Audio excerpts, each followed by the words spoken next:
Facebook, but I want to see what it's like when I broadcast on YouTube. Give me a minute.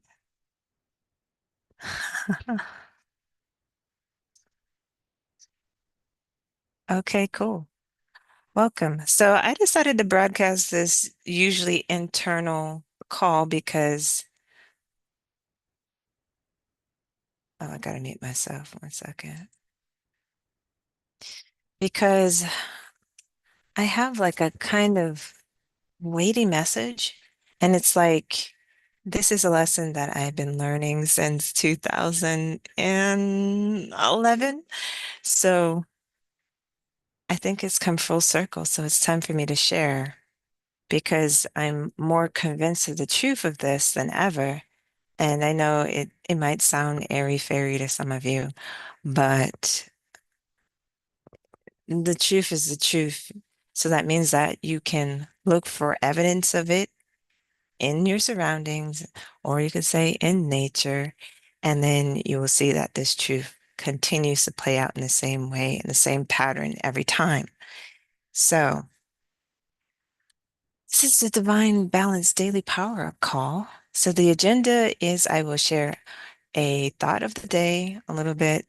I will share my one thing, which is my one thing, such that by doing it, everything else becomes easier or unnecessary. And that is from Gary Keller's book, The One Thing. I'm just adapting that process in my community to help women move forward and maintain momentum. Also, if you're watching this video and you are in the group, share your one thing that you're going to do today in the post underneath and check in at 12. Whatever progress you have on it, or if you can just put done. And it's a practice that I in particular needed because my brain loves to take on things in huge chunks. My brain loves to take on something that should take a week and try to squeeze it into a day. So, in breaking apart a project into something you can do in an hour or two and putting that as your one thing for the day, it's just been really helpful. That's why I'm sharing the practice with my community. And it started with my accountability partner that I have a call with before this call. And it's been wonderful for her. It's been great for me. Helps keep you focused on what matters. And it also gives you space to really see what have you been up to? Because you recorded every day. And how are you doing on that? Part of my call is kind of like a Devo. This is Cindy Trim's Commanding Your Morning. It's a book that I was reading in 2011 as well. Went back to that book this year. And I'm sharing my thought from this book. So, this is the story of David and Goliath, a popular story. Everybody knows the story. David has a slingshot, he kills Goliath. But before that, this is what she's focusing on. Before she slayed, before he slayed Goliath, slip. He was already telling Goliath what he was going to do. He was like, listen, you're defying Yahweh and his armies, and how dare you? You're going to die today. And that's the attitude to have towards anything. Just if you, I love to use sports analogies, but if you think about like a boxer going into the ring and he's well, they say talking smack, but would it work out well for him if he was like, well, I don't know. I'm just going to do my best. That's not how they talk. Like, oh, he hasn't met his opponent yet. He doesn't even know what he's going to get. He don't want none of, this is usually how the boxers or whoever show up, right? And whatever the outcome is, when you see them at the beginning, you're sure that both of them, and they are both sure that they're going to win. So, I read the thought. Since the spirit realm is the causal realm, Goliath was dead long before he was struck by the stone and beheaded by the sword. Are you catching that? A lot of the times we like to start backwards. We like to start with what we do rather than what we are saying or what we are being. We could do a lot of activity and have the wrong mindset, or we can even do activity and talk ourselves out of it. I'm reading a book today of one of my, what do we call this, healing circles. I'm reading a book, and the man in the book had acquired a lot of things, and he did it through his hard effort. But the entire time, he was running away from something. He was running away from his childhood where he was in abject poverty. He's like, I'm going to prove to them that I can do this, that I can be somebody. And and so he acquired all this stuff, but eventually the bill came due. Like something went wrong with his Silicon Valley established startup, and he lost everything. And just to give you a kind of idea on the level that he had built, he had a private island under mortgage. He has his mansion, his cars, all that stuff. Okay, so it's not like a level of, oh, he's doing all right. It was apparently on the appearance and the outside a massive success. But yeah, his wife had left. His kids didn't want nothing to do with him. And so it was just the trappings of success. Trappings, that's a key word too. So that's what I wanted to share. That's the smaller side of things. But the big question and the bigger thought that I wanted to share, we could say this is a lesson of the day, since I had my thought of the day with David and Goliath. Just a little bit of something I was writing in my journal. So somewhere on my Facebook wall, you will find that I posted an image and it had all of these different symbols on it from different currencies around the world. And there's like the yen and I don't know many of the names of these currencies. That shows my ignorance, right? So, yeah, it's got all these different currencies.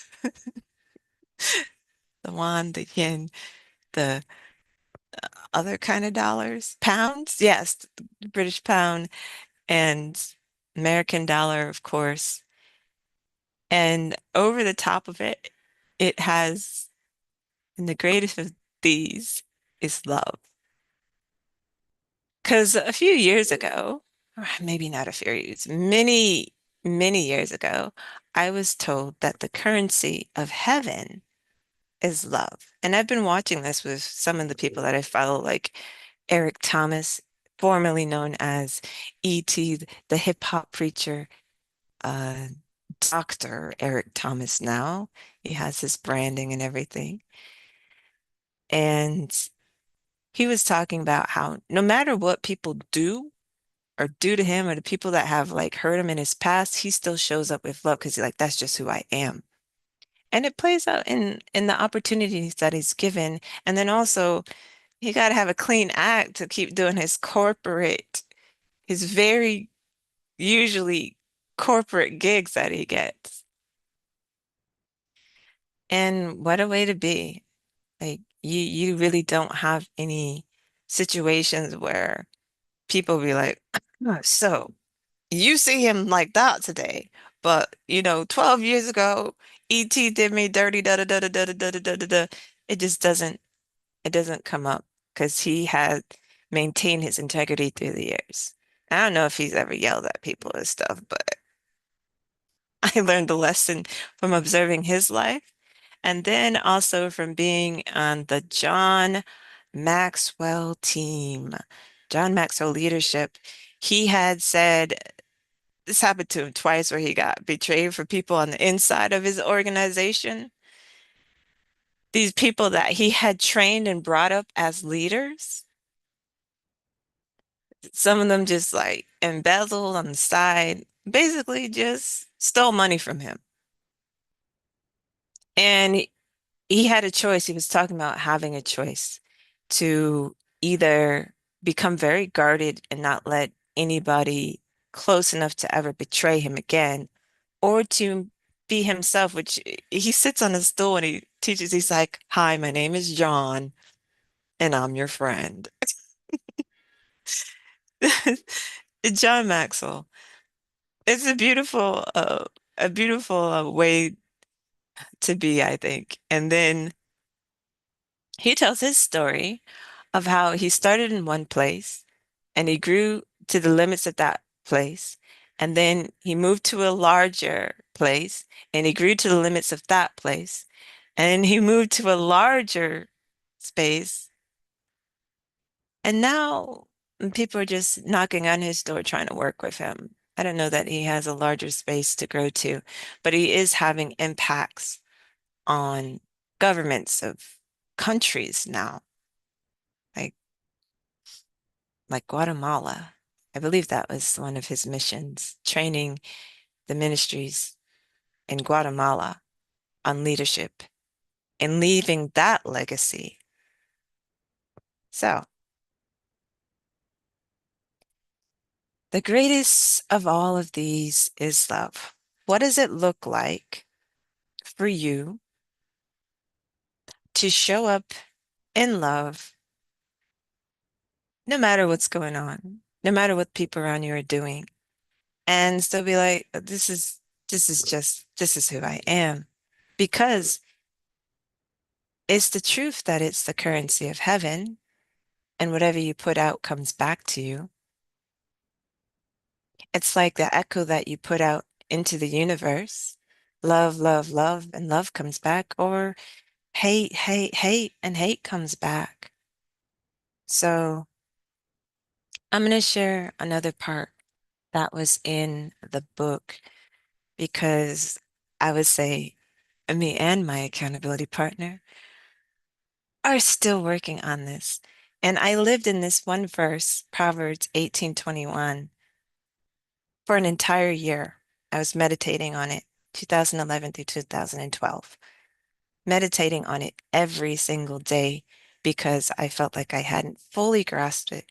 And even now, though I think that I fully have embodied and gotten the meaning for this, ah, we'll see, right?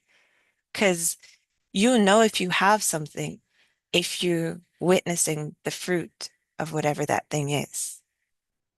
So let me read the next section for you. Remember, according to Proverbs 18:21, death and life are in the power of the tongue, and those who love it will eat its fruit. Choose to use your tongue to bring life and not death, to bless and not to curse, even when it comes to your quote, end quote, enemies. Learn the art of blessing, for in blessing a thing or a person, that thing or person must bless you. Bless those who persecute you. Bless and do not curse. Romans 12:14.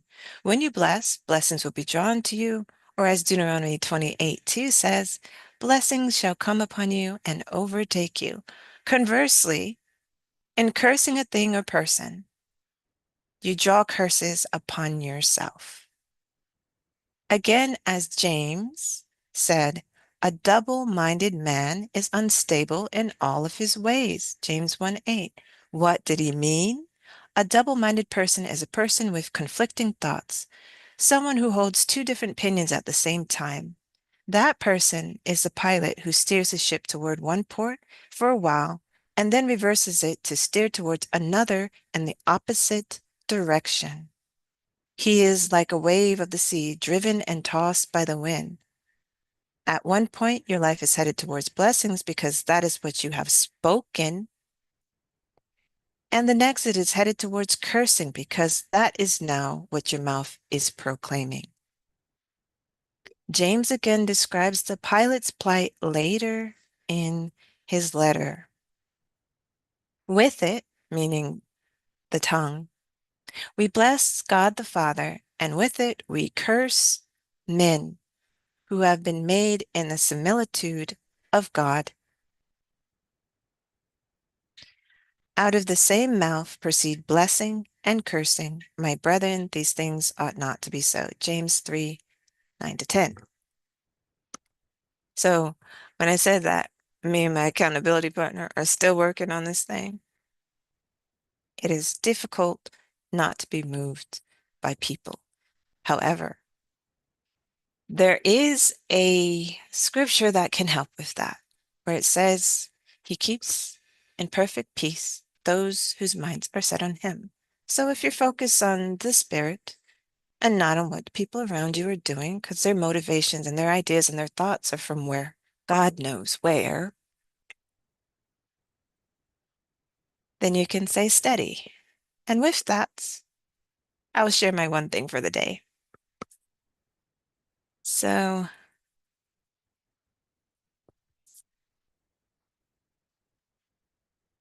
my one thing is to register as a musician because I was looking at my channel, this YouTube channel, and I was like, okay, I'm putting this music out, but AI is definitely not favored right now. It may not be ever uh, by YouTube, and they want authenticity and they want an authentic person behind the channel, and they're demonetizing a lot of the AI stuff.